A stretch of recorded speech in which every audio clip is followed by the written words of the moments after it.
Hey there, y'all, and welcome to today's Her Tarot. My name is Fairlight. Welcome to Airy Fairy Tarot. All right, y'all. So, when I was first shuffling the cards, this one flipped out, upside down, and then these two cards, totally fell on the floor together. And honestly, I couldn't tell if they were upside down or right side up. I picked them up upside down, but I'm feeling like they want to be turned right side up. So, and what I heard with just these three cards is that we are no longer being performative. And what does that even mean? Well, for one, just looking at this card, you see that she has found her strength. She has learned to value herself, 10 of Earth, enough that the mask is coming off. She values herself enough to just truly be her authentic self. And whether others accept it and receive it or not, she values herself so much, she's not going to wear this fucking mask anymore. This way, she's not quite there. And then with this being reversed, it's like it's a need to go deep within. It's a need to go, you see how centered she is. There's something about the blue roses. I kind of wish, now I want to study the symbolism of what a blue rose specifically would mean. To me, blue is both the throat and that third eye. And so it does feel like a need to open up your own expression and your own personal vision and valuing that about yourself and taking the masks off and shining a light, because it feels like this way. And with this guy here, even though this isn't inherently a sinister man, it feels like, as far as the no longer being performative. And what I was hearing, I've been getting a message the last week or so about something in the back of the mind, and they'll say it's like the amygdala. And I'm not sure if that's where in the brain. I don't really study the brain, but I get little messages about things like that. That particularly men, but I feel like it would be all of us. We all have an amygdala, I'm pretty sure. But that particularly, there is like an embedded message that says subjugate the feminine. And I feel like because of this, and he's an old guy, he's an old guy. He looks wise. Normally this isn't a sinister person, but he's got his owl and his wolf and whatever, but he's not exactly standing upright either. It does almost feel like he's coming at you or something. I don't know. It doesn't feel like it's the most welcoming, generous. The look on his face, I don't know. I guess depending on what the reading is saying. And in light of this, we're not being performative to please this fucking guy. So what if he shines a fucking light on us? So what if he says, oh, I heard some things about you, or something like that. I heard that recently. It's like, who the fuck are you? We don't have anything to prove. We don't have anything to prove. We don't have anything to prove. And once again, I just like to say, we are non-binary. Ultimately, we are non-binary. We are complete systems unto ourselves. So while this is her tarot geared towards the divine feminine, we all are all of that. And so these can be different aspects of yourself, and where we need to silence this program voice that says, oh, I got a light on you. Well, fucking good, because how else are you going to figure out what authentic humans are like if you don't look at us? Because we ain't changing. We're going to be authentic now. We are connecting with our planet. We are expressing, we are bringing our visions into manifestation, and we align ourselves to the frequency of peace. And we allow ourselves to be protected and divinely guided, and we are centered in ourselves. And there's no throwing us off balance anymore, because we know who the fuck we are.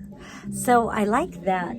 Then we come over here to this goddess, and she's also reversed. And so there is something, it's so interesting. I did a reading with my daughter the other night, and this card came out, and there was something about the patterns of the spots that really caught my eye. And then, oh, it's the same fucking card. Dude, you can't make this shit up.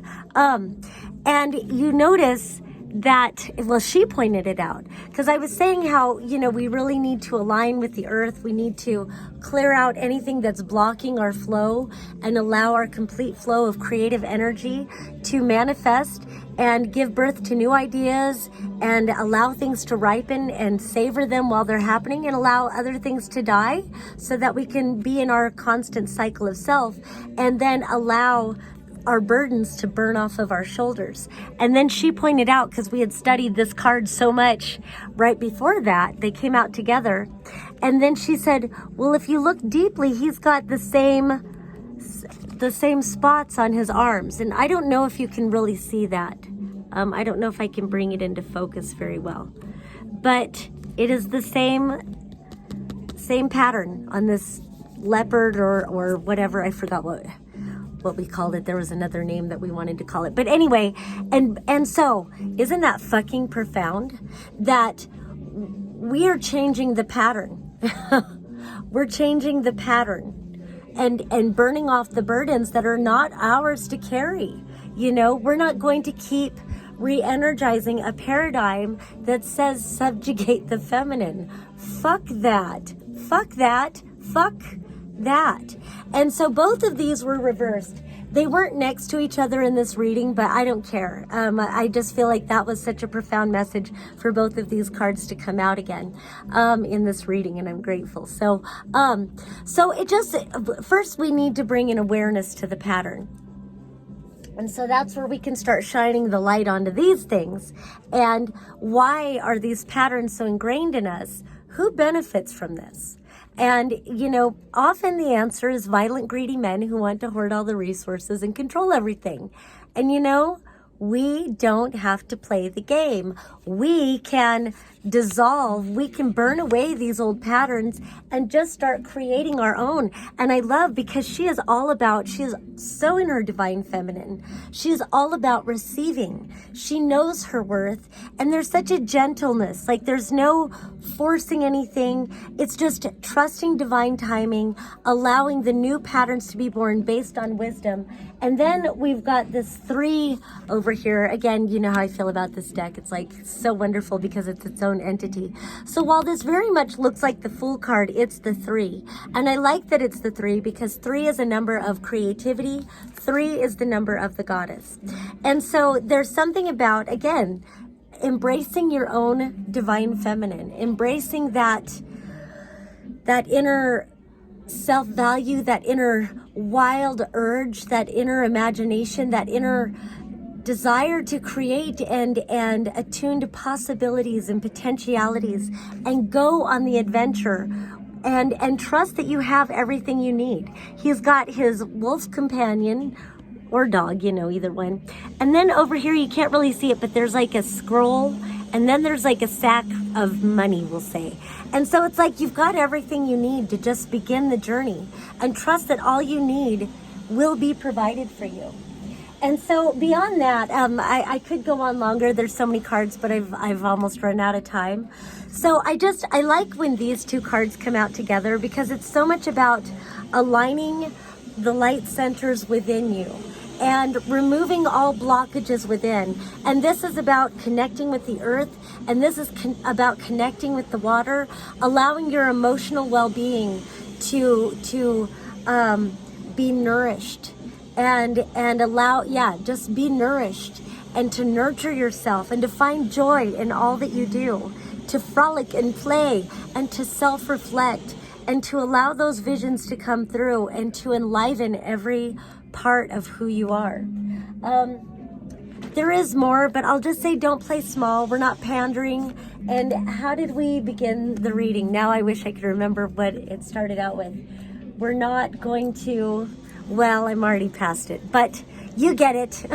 I'll make it the title. I'll go back and listen and make it the title.